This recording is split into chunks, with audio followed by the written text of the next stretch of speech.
Ya, Assalamualaikum warahmatullahi wabarakatuh, teman-teman. Selamat siang. Terima kasih untuk sudah bersabar di pertemuan selanjutnya di komunikasi dan periklanan dalam mata kuliah pengantar periklanan. Marilah kita mulai pertemuan pada pagi hari ini dengan bacaan basmalah bersama-sama. Bismillahirrahmanirrahim. Nah, teman-teman, di pertemuan pertama akan nanti ditukar di akhir sesi ini ya. Jadi jangan khawatir, kita akan bicara dulu tentang komunikasi dan periklanan, materi pada pagi hari ini. Nah, pagi menjelang siang, jam 1. Ya, oke. Jadi teman-teman, pada mata kuliah pengantar iklan ini sebenarnya lebih kepada mahasiswa mampu menjelaskan pengertian dan fungsi, lalu merumuskan, kemudian mengeksplorasi ide. Nah, yang saya inginkan dari luaran dari mata kuliah pengantar perikanan ini adalah AIDA atau gagasan dalam nantinya teman-teman memproduksi sebuah iklan. Tapi pertanyaan awalnya adalah mengapa kita harus beriklan gitu ya? Ya, data terakhir 2017 itu bahwa Indonesia Advertising Revenue USD menggambarkan bahwa kurva naik untuk beriklan. Nah, tahun 18 dan 19 tidak jauh berbeda, namun pada saat pandemi iklan itu makin masif digalakan. Kenapa makin masif? Alasannya sederhana. Alasannya adalah seberapa penting iklan itu menunjukkan eksistensinya. Kita nggak bisa memungkiri bahwa iklan itu membuat kita memahami peribahasa tak kenal maka tak sayang. Jadi iklan bermaksud untuk mengenalkan sesuatu dalam hal ini. Lalu dia tidak dapat ditinggalkan. Kenapa? Karena bagian penting dari proses promosi akan sesuatu itu adalah menggunakan iklan. Oleh karenanya, iklan bertransformasi dari masa ke masa. Baik secara platform, secara produksi kontennya, dan juga secara visualnya. Sebab, alasan yang paling penting itu adalah menjangkau lapisan masyarakat dengan tepat dan efisien. Oleh karenanya, iklan menjadi penting. Namun, apakah iklan itu sebuah pilihan ketika kita dihadapkan dengan satu lagi cara promosi, yaitu word to mouth, gitu ya. Jadi dari mulut ke mulut. Nah, jangan disalahartikan bahwa mouth to mouth itu bukan termasuk iklan. Itu termasuk iklan. Kenapa? Karena pada dasarnya iklan itu bisa diaplikasikan dan ditransformasikan. Jadi tidak melulu tentang iklan yang berbentuk visual atau iklan yang berbentuk audiovisual saja. Makanya Berli tahun 2022 iklan ini ada tiga fungsi utama yang harusnya teman-teman hafal di luar kepala. Yang pertama adalah beriklan bisa memperlama keuntungan bagi sebuah perusahaan atau organisasi. Karena apa? Karena dia terus dieksplorasi, barang itu terus dieksplorasi, idenya terus digalakan, kemudian dia akan membentuk citra produk. Citra produk ini nanti yang akan menyasar di pangsa pasar mana iklan saya ini atau produk saya ini diiklankan. Apakah golongan menengah ke atas ataukah golongan menengah ke bawah? Lalu yang terakhir adalah merubah perilaku. Ya, contoh nih ya, membentuk citra produk. Di sini ada nggak yang beli handphone karena logonya? Memilih Samsung, memilih Redmi, memilih Note Me, atau memilih produk-produk, atau justru Apple. For your information, produk itu menjual citra, bukan menjual produk. Oleh karenanya pangsa pasarnya jelas, karena visi misinya jelas. Lalu merubah perilaku. Pada zaman dahulu pernah berpikir nggak awal mula kenapa kok kita harus membeli galon Aqua, refill galon. Kenapa kita tidak mengambil dari air dari sumur, kemudian atau air dari pump gitu kan, kita masak kan sama saja, kenapa harus memakai air kemasan? Merubah perilaku. Handphone juga merubah perilaku. Zaman dulu handphone digunakan hanya untuk text message ataupun telepon, karena dia telepon genggam, telepon dalam genggaman gitu ya. Tapi sekarang rata-rata orang beli handphone itu untuk lifestyle, claim something, sampai pada ranah bagaimana, telepon itu atau handphone itu digunakan untuk menjadi kamera ya, gitu. Itu. Jadi, yang terakhir memperlama keuntungan adalah ketika kita berhenti beriklan, berarti kita berhenti melakukan transformasi, intinya itu. Tidak mungkin teman-teman, sebuah produk sepatu kenamaan, sebut saja Nike atau Adidas, tidak melakukan iklan atau promosi. Mereka masih melakukan itu. Kenapa? Karena yang dijual hanya bentuk yang benar-benar fungsional, yaitu sepatu. Tapi sepatu yang seperti apa, itu menjadi sebuah eh, keharusan untuk diiklankan untuk memperlama keuntungan. Apa yang dijual Nike dan Adidas? Sepatu. Oke, modelnya pasti berubah-ubah. Perlu ikan? Perlu. Karena apa? Karena memperlama keuntungan. Sama dengan produk-produk besar lainnya, ini mutlak dilakukan. Nah,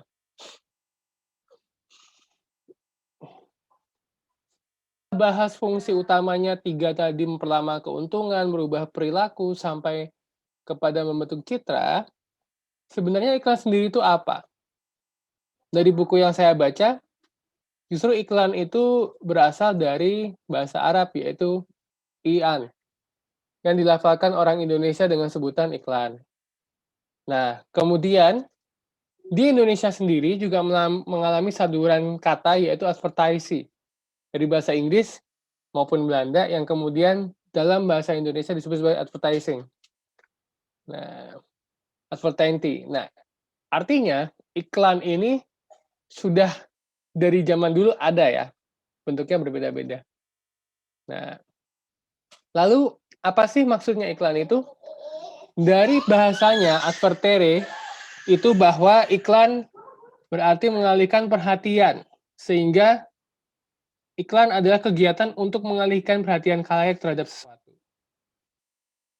Maka inti dari periklanan terletak pada bagaimana usaha untuk mengalihkan khalayak, dalam tanda kutip, menjadi memperhatikan atau perhatian pada sesuatu yang ingin menjadi tujuan kita.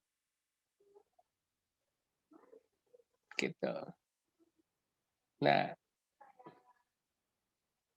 oleh karenanya, periklanan itu dilakukan terus-menerus. Kenapa? Karena ada usaha untuk mengalihkan khalayak yang nantinya menjadi memperhatikan. Kita melihat iklan di jalanan, iklan luar ruang, baliho, itu tidak sekali dua kali dengan produk yang sama. Bahkan rambu-rambu lalu lintas pun harus kita lafalkan jadi sama. Apakah itu iklan? Iklan. Karena dia bersifat menyimpan informasi tertentu, gitu ya. Jadi, yang dialihkan perhatiannya itu khalayak, usahanya disebut iklan, dan kontennya narasi atau naratif.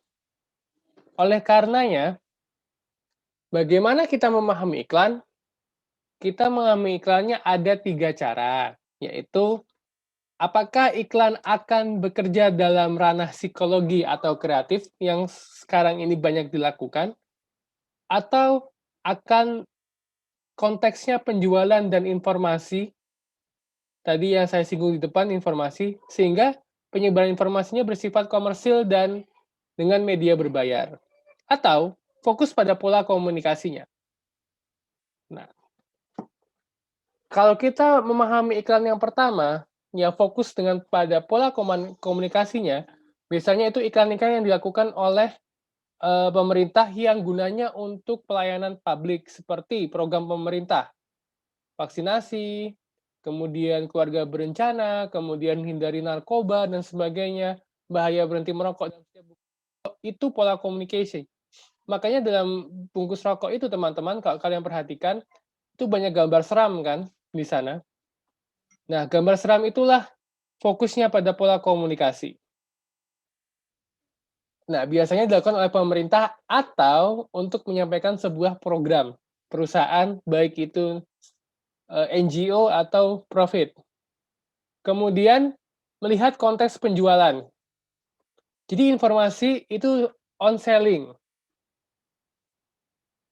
Biasanya menggunakan tagline ataupun menggunakan eh, apa namanya? Kalau dalam ilmu iklan itu simbolism.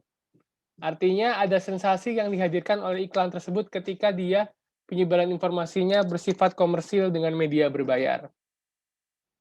Iklan, tahu ya iklan koran yang ada di koran media cetak dulu, dibutuhkan, tuh, itu lowongan-lowongan masuk iklan loh teman-teman, jangan salah. Dibutuhkan guru SD atau dibutuhkan guru SMP, nah itu termasuk iklan lowongan pekerjaan. Nah, komersil, kenapa? Karena dia menggunakan media berbayar. Ada pula juga yang menggunakan luar ruang.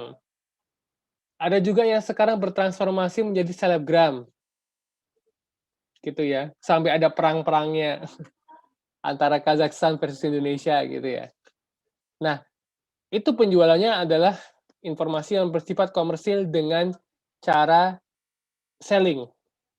Walaupun cara selling itu ada dua. Yang pertama hard selling, yang kedua soft selling. Hard selling adalah menjual dengan menginformasikan secara komersil berapa harganya, kemudian apa spesifikasi produknya, kemudian apa namanya fungsi produknya untuk apa. Itu penjualan secara hard selling. Tapi soft selling tadi tuh yang ke atas tadi kan saya singgung dengan menggunakan simbolism. Maka informasi komersial ini digunakan dengan cara soft selling. Jadi kita menjual kameranya saja dengan foto-foto yang bagus ketika produk itu memotret sesuatu, itu adalah soft selling. Lalu terakhir adalah pendekatan iklan dalam ranah psikologi maupun kreatif. Nah, iklan ini yang sekarang banyak digunakan oleh kaum-kaum milenial ya.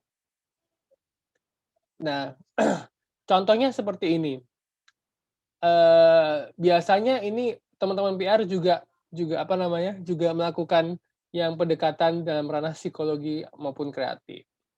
Jadi misalkan iklan membuang sampah pada tempatnya itu dibuat sedemikian rupa sehingga orang mau membuang sampah. Tapi kalau di luar negeri mau memilah sampah. Jadi sampahnya harus dijadikan satu. Mana sampah plastik, mana sampah basah dan sebagainya. Nah, dan di Indonesia juga di ranah psikologi ini yang paling berhasil adalah iklan-iklan provider, teman-teman. Jadi apa namanya? Mereka menggunakan musik, ya, mereka menggunakan apa namanya? Jargon tertentu, tagline, misalkan One Heart, ada Aqua gitu kan. Terus kemudian di Tokopedia terngiang-ngiang, lalu provider juga terngiang-ngiang, bahkan ada iklan yang ranah psikologinya itu akan sangat lekat terhadap 1 bulan suci misalkan. Ya, sebentar lagi kita akan mengalami itu, banyak iklan sirup yang berterbangan di bulan suci, yang tidak terjadi di bulan-bulan lainnya. Ada juga iklan tentang apa namanya? Testimoni dari seseorang, itu ranah psikologi. Yang paling membuat saya apa ya, respect adalah iklan yang didengungkan oleh Lion Group, cek aja di Instagram ya. Dia membuat iklan dengan sangat luar biasa sopan kalau menurut saya tanpa menjatuhkan, tapi apa namanya ranah psikologinya masuk dan kreatifnya juga masuk. Jadi dia bilang bahwa pesawat yang ada gambar singanya itu apa namanya tidak terlalu bagus ketika dia melakukan pelayanan atau transportasi udara gitu ya. Namun direkturnya itu mengutip bahwa pesawat kami memang tidak bagus, tapi Anda tidak punya pilihan. Artinya dari testimoni tersebut itu udah pendekatan iklan dalam ranah psikologi maupun kreatif. Kenapa? Karena dia membuat si pesawat itu tetap top of mind di masyarakat walaupun diterpa isu-isu yang sifatnya negatif. Nah itu dia. ya. Jadi tadi fungsinya bisa dia merubah citra, kemudian dia mengubah perilaku juga masuk, bahkan untuk memperlama keuntungan masuk. 3 ini harus menjadi fungsi syarat utama iklan di depan tadi itu yang saya jelaskan. Namun bagaimana Anda memahami iklan? Ada 3, yaitu fokus pada pola komunikasinya, atau pada penyebaran informasi komersilnya, atau ranah psikologi maupun kreatifnya. Oleh karenanya, Moriarty, Kotter, dan Keller bilang bahwa periklanan itu mudah. Mau bentuknya non personal, mau bentuknya personal, jelas dia berbicara tentang promosi, ya. Pertama itu. Maka iklan ranahnya di marketing, promotion, how to sell, ya. How to sell tentang ide, barang atau jasa yang diidentifikasi sebagai kegiatan promosi. Jadi kalau dia bukan kegiatan promosi, dia bukan iklan. Tapi ketika segala sesuatu dia bentuk sebagai kegiatan promosi, iklan. Maka ada medianya, cetak, media penyiaran, media jaringan, elektronik, maupun sekarang media-media baru atau media-media sosial. Nah, kita dihadapkan dengan zaman informasi, yang teman-teman pikir bahwa itu bukan kegiatan promosi, itu menjadi kegiatan promosi. Contoh, ketika kita menggunakan media Instagram, teman-teman pasti membaca tahukah kamu, tahukah kamu, tahukah kamu. Nah, apakah itu sebuah kegiatan promosi? Iya, tapi pada pola komunikasinya, ya.